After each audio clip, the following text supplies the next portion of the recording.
Bonjour, hein, comment ça gomme une gomme? Et si vous n'avez pas de gomme chez vous, qu'est-ce que vous pouvez utiliser à la place? Et bien vous allez voir, la réponse est surprenante. Alors une gomme, il y a un côté un petit peu magique. Hein.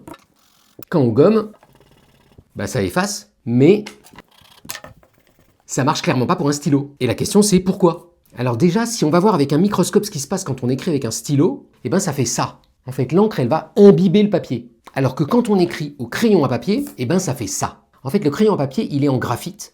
Le graphite, c'est des plans de carbone les uns au-dessus des autres. Et donc, quand vous écrivez, les plans se cassent entre eux, comme des feuillets, et ils vont se déposer sur la feuille. Et donc, le boulot d'une gomme, c'est pas de repeindre la feuille en blanc comme du Tipex. C'est de jouer les aspirateurs. Et pour ça, elle a 3 astuces diaboliques. Première astuce, elle est molle, hein, c'est une sorte de caoutchouc. Et donc, en arrivant au-dessus du graphite, elle va pouvoir l'accrocher. Mais ça suffirait pas. La deuxième astuce, c'est quand on frotte. Et je vais vous montrer ça avec une caméra infrarouge. Donc cette caméra, elle vous montre la chaleur. Hein. Regardez par exemple mes mains.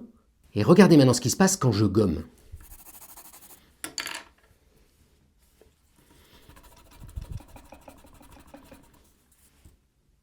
La gomme chauffe. Elle chauffe d'au moins 10 à 15 degrés. Et donc en ramollissant encore plus, elle va bien mieux accrocher le graphite, un peu comme du chewing-gum. Mais si c'était que ça serait une catastrophe. Parce que votre gomme, en faisant ça, elle accrocherait le graphite, mais elle l'évacuerait pas. Donc au bout d'un moment, en gommant, tout deviendrait noir. En gros, il faut qu'elle évacue le graphite au fur et à mesure. Un peu comme un aspirateur dont il faut vider le sac régulièrement. Et donc dans ce caoutchouc, en fait, les chimistes ont rajouté ce qu'on appelle des charges, c'est des sortes de petits grains minéraux de quelques micromètres, qui vont faire qu'elle est en fait un peu cassante. Et ça fait que quand on frotte, la gomme casse au fur et à mesure. C'est tous les petits zigouigouis là qu'on voit sur ma table. Et donc c'est quoi l'astuce si un jour vous n'avez pas de gomme? Il vous suffit d'aller dans votre cuisine et de récupérer du pain.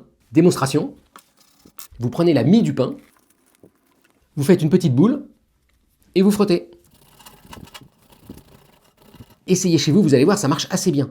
Et en fait, c'est d'ailleurs ça qu'on utilisait avant l'invention de la gomme. Et c'est seulement au XVIIIe siècle qu'un ingénieur anglais, qui en avait marre de mettre des miettes partout, s'est dit « Je vais inventer le caoutchouc idéal, la gomme ». Bonne journée!